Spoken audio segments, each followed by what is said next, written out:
मेरा आपसे यह प्रश्न है कि कैकेयी जी ने राम जी के लिए वनवास ही क्यों मांगा? ये बहुत मार्मिक क्वेश्चन है और मैं चाहूंगा इस बात को सब समझें। प्रश्न यह है कि कैकेयी ने राम को वनवास क्यों मांगा। अब एक और प्रश्न मैं इसमें जोड़ रहा हूं, कैकेयी ने राम को वनवास मांगा कि राम ने कैकेयी से वनवास मांगा?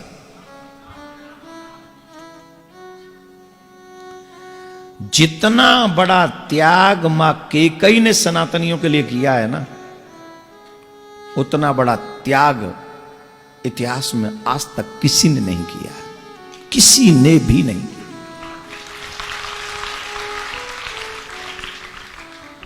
आप भगवान श्री राम की इस लीला को समझें।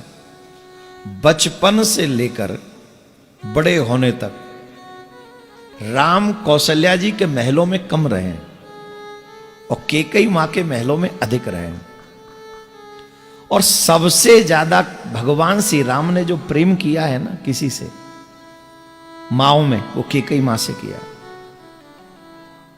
सबसे ज्यादा प्रसन्नता, एक उदाहरण देता हूं मां कैकेयी का।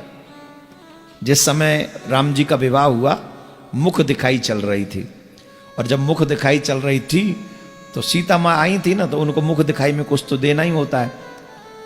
दशरथ जी महाराज भी इन तीनों में सबसे ज्यादा स्नेह कैकेयी से ही करते थे। तो दशरथ जी ने कैकेयी जी के लिए एक महल बनाया था जिसका नाम है कनक भवन।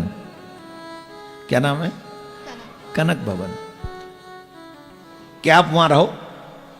अपने बहनों को छोड़ के, मीन्स अपनी जो और कौशल्या जी और सुमित्रा, उनको छोड़ के वो कनक भवन में नहीं गई। बोले हम यहीं रहेंगे, हमें नहीं बन, आपने बना दिया अच्छी बात है, हम नहीं जाएंगे, यहीं रहेंगे। ये तो उनका प्रेम था उन तीनों में आपस में। अब जब राम जी का विवाह हुआ तो भरत पुत्र है ना उनके, तो मांडवी का भी तो मुख दिखाई हुआ होगा कि नहीं? राम जी की पत्नी को मुख दिखाई में कैकेयी मां ने वो कनक भवन दे दिया और मांडवी को नहीं दिया। आज भी भगवान श्री राम मां जानकी के साथ कनक भवन में बैठे हुए, आज भी उसी कनक भवन में। तो जब कैकेयी मां को राज्य दिलवाना था भरत को, तो महल क्यों दे दिया सीता मैया को? क्यों दे दिया? क्या मतलब था? इसका मतलब यहां एक बात सिद्ध होती है, व्यक्ति उसी को ज्यादा देता है जिससे ज्यादा प्रेम करता है। तो राम जी से कैकेयी मां को बहुत प्रेम है। तो प्रश्न ये उठा कि फिर कैकेयी ने वनवास क्यों मांगा? सबसे ज्यादा सुखी थी ना कोई अयोध्या में उस दिन, जिस दिन ये घोषणा हुई कि राम को राज्य मिलेगा, तो कैकेयी मां थी सबसे ज्यादा खुश होने वाली।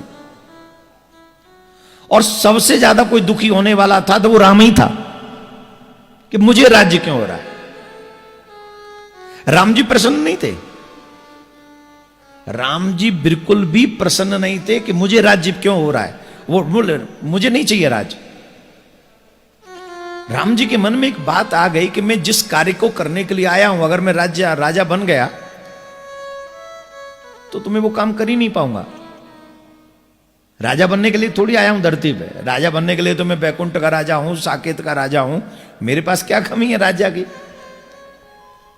मैं आया हूं कि पृथ्वी पर धर्म की स्थापना करूं, और राज्य में बैठकर ये स्थापना नहीं, वन में जाके यह स्थापना होगी। राम जी को उस दिन सारी रात नींद नहीं आई। 2:30 बजे तो वो पहुंच गए सरयू के तट पे, सो नहीं सके। वो इधर उधर घूम रहे थे, इधर उधर घूम रहे थे, इधर उधर घूम रहे थे। तो जब वो घूम रहे थे तो वशिष्ठ जी सबसे पहले स्नान करने जाते हैं सरयू में, लगभग 3 बज के कुछ मिनट पर। तो देखा राम जी भ्रमण कर रहे हैं। पूछा क्या सिस्टम है? तो उन्होंने कहा ना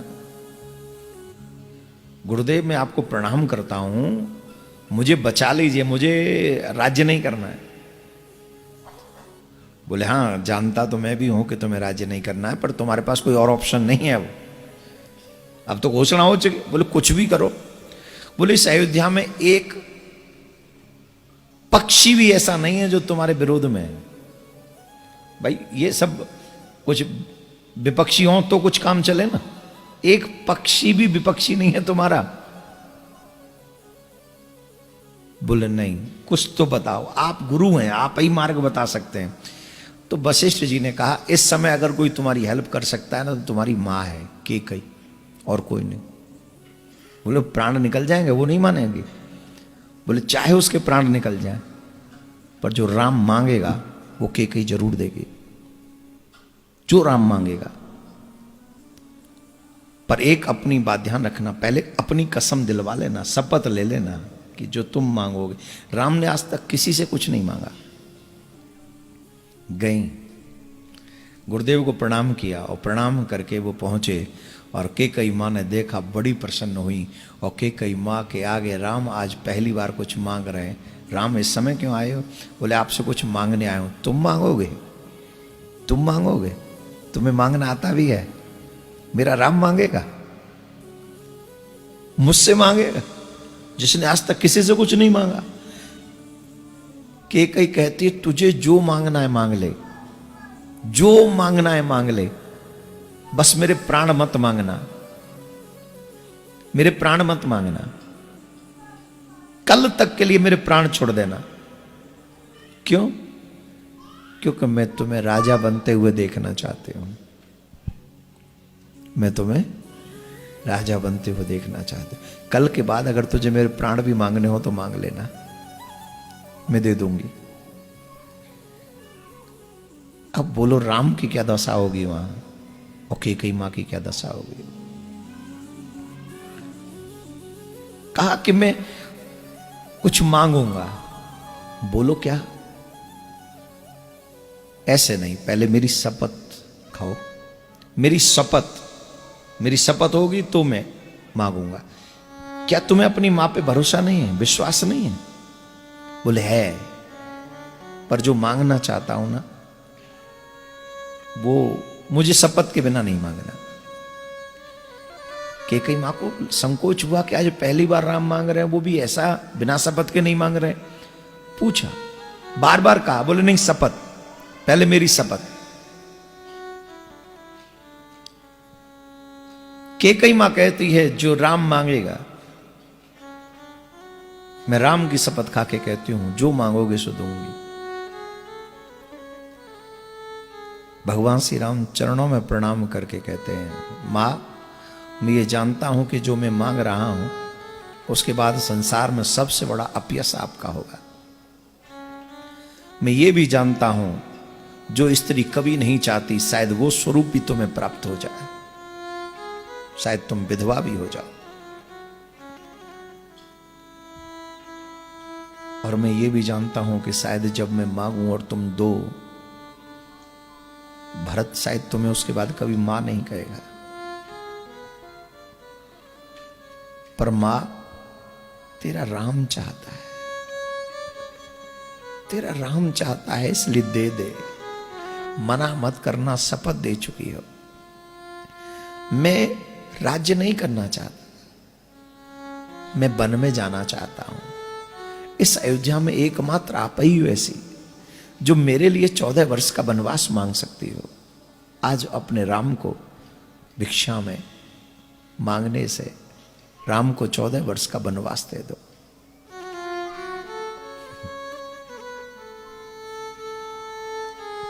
कैकेयी मां की क्या दशा होगी भला, कौन सी वाणी इसका वर्णन कर सकती है। किसमें इतना साहस है। जो कैकेयी को जान नहीं पाए वो दोष करते हैं, ब्लेम करते हैं। पर कैकेयी ने कहा था मुझे इस बात का दुख नहीं है कि मैं विधवा हो जाऊंगी,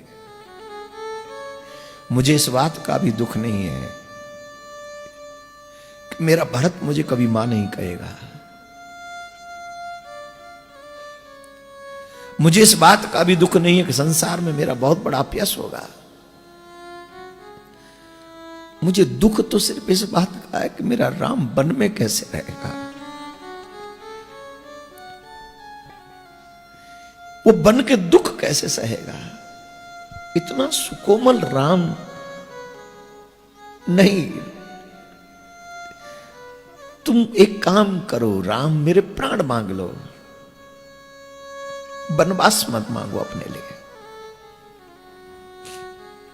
अपने लिए वनवास मत मांगो, मैं नहीं कर पाऊंगी। मेरे प्राण मांग लो, वो इजी जॉब है, वो इजी काम है। मेरे प्राण मांगो, राम बन को जाए, मेरा राम बन को जाए। अब बताइए, जिस मां को इस बात का दुख नहीं है कि विधवा हो जाएगी, राम की खुशी कर लो। भरत कभी मां नहीं कहेगा, कोई बात नहीं। दुख किस बात का है? मेरे राम के वो चरण जो कोमल हैं, वो पृथ्वी पे कैसे रखे जाएंगे। राम वन में कैसे रहेगा, राम झोपड़ी में कैसे रहेगा। कभी कभी तो मेरे मन में आता है कि कहीं नहीं होती तो राम राम नहीं होते हैं।